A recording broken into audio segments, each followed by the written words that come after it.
Good morning. Hello. The empath has different starting conditions. Um, I believe, and this is what I already described in my theory about the empath, um, that it has to do with a form of childhood trauma. It has to do with the shame that comes with it because children, young children, very early childhood, will always take the blame on themselves when they do not get the right parenting. The right parenting, what is that? Um, we have to understand as parents, apparently, parenting is a process of separation. We have to accompany our children while separating from us. So we should not bind them, hold them too tight to us through fear, creating fear to trauma bond the children to us. When we are fearful people, when we have abandonment issues, we will project that fear on our children, and the children will have the feeling that they cannot abandon us as parents. This is a reversal of the roles. This is my coffee. You hear it? Um, so we must give the children a secure feeling and environment and accompany them by separating from us. And what an empath also lacks is not only this form of parenting where they had a very secure childhood and parents that accompanied them, giving them unconditional love, and accompanied them and encouraged them to separate. What they also lack is an initiation. Initiation is a rite that is being done in tribal societies to introduce adolescence into the life of adults. So when you grow up and you become an adult, so to speak, you enter the society of men or women, you get an initiation. And the initiation will confront you with the real challenges, the real dangers, the real it will prepare you in an efficient way for the real life. So after the initiation, you're ready for it, okay? And we don't have that in modern society.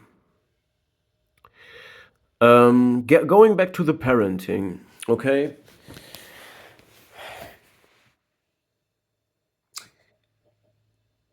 Narcissistic, borderline, psychopathic parents will create an environment in a fantastic space, a shared fantasy, where children cannot separate in a secure environment. They will be afraid. They will be afraid to abandon their parents. They will also be afraid to attack the shared fantasy. They know that there is a form of coercion in a pseudo-mutual or pseudo-hostile family. There is things you're not allowed to speak, live, or feel. And in this environment, an empath can be formed as well, because there is a need to feel everybody's energy. There is a need to read the mind of people if you don't want to get coerced and punished.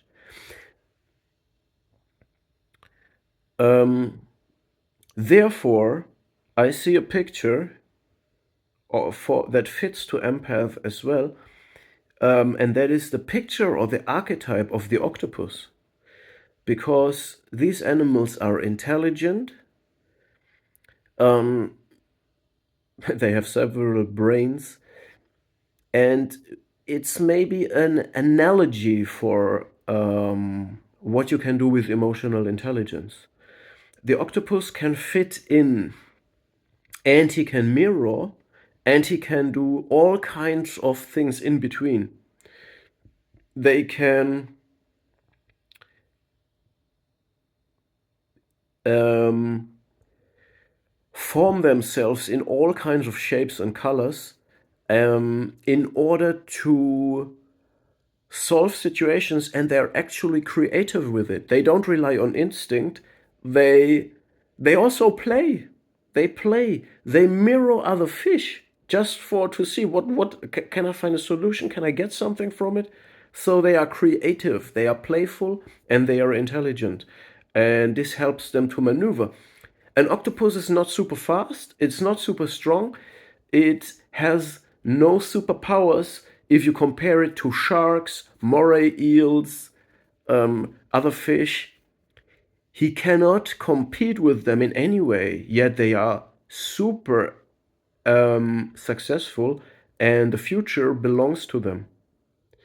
Also because they can adapt to the pollution of the seas and the decreasing level of oxygen better than fish, but also for the reason of their literal ability to fit in anywhere and adapt because of intelligence. And this is the empath.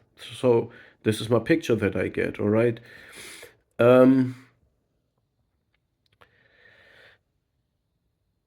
So in this environment of, I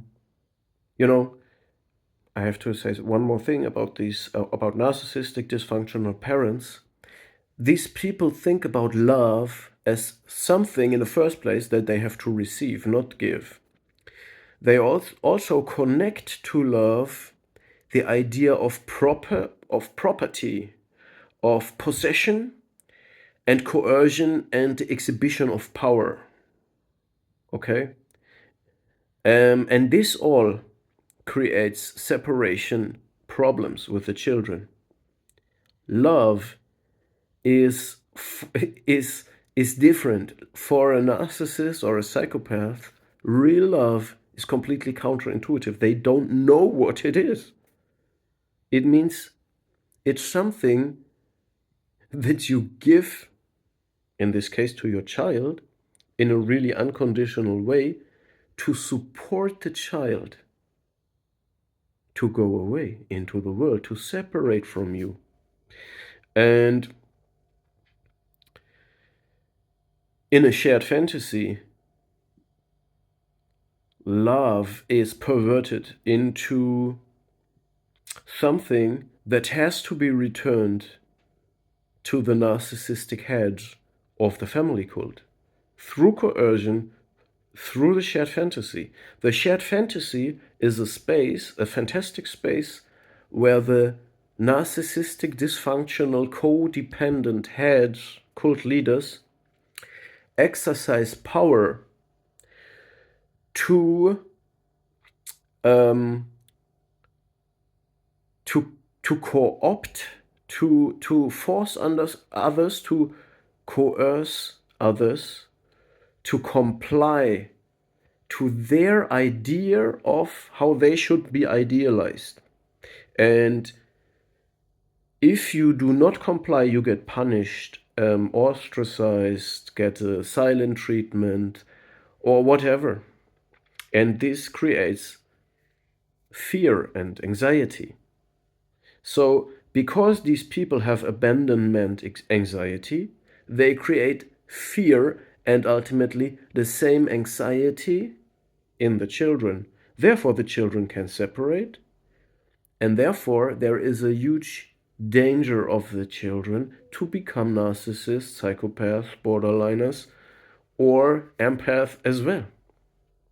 So it's not a ideal environment. It's a problematic environment. And one way to deal with it is to become an empath, because then you have this power to read the energy of the other person and adapt to it in some way, in some intelligent, creative way.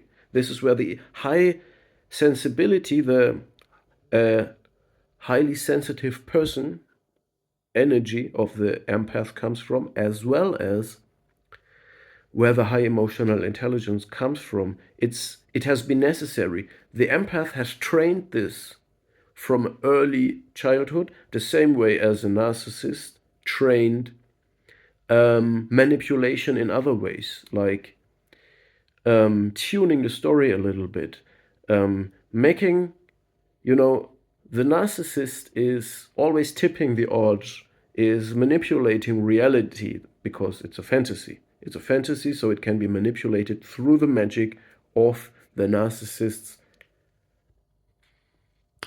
confabulating small manipulation tactics. And they get better and better and better at that. Anyway, so the narcissist, the empath, is coming from a problematic, difficult situation in early childhood and the lack of an initiation. And one of my YouTube commenters, thank you for all comments and feedback, framed it in a way that the narcissist is an initiation for the empath. So because we lack a real initiation in that sense that prepares us,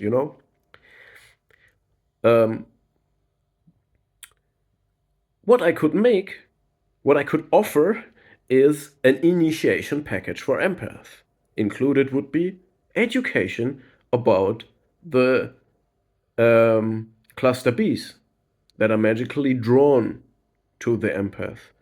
Education about that, how to deal with them, strategies, the real dangers of life, how to deal with the superpowers, because they have good sides, advantages, but also disadvantages. So this would be the content that an initiation rite, a modern initiation rite for empath, would have to contain. And we could elaborate something like that. And yeah, and my one of my YouTube commenters has suggested that instead of that, what we get is we get entangled with narcissists, borderliners, abusive people, dark personalities. And from this pain, from this experience, we reactively educate ourselves and learn something. And this is our initiation into maturing into an empowered empath. Okay, so that's just a small video for today. Stay safe and thank you for watching.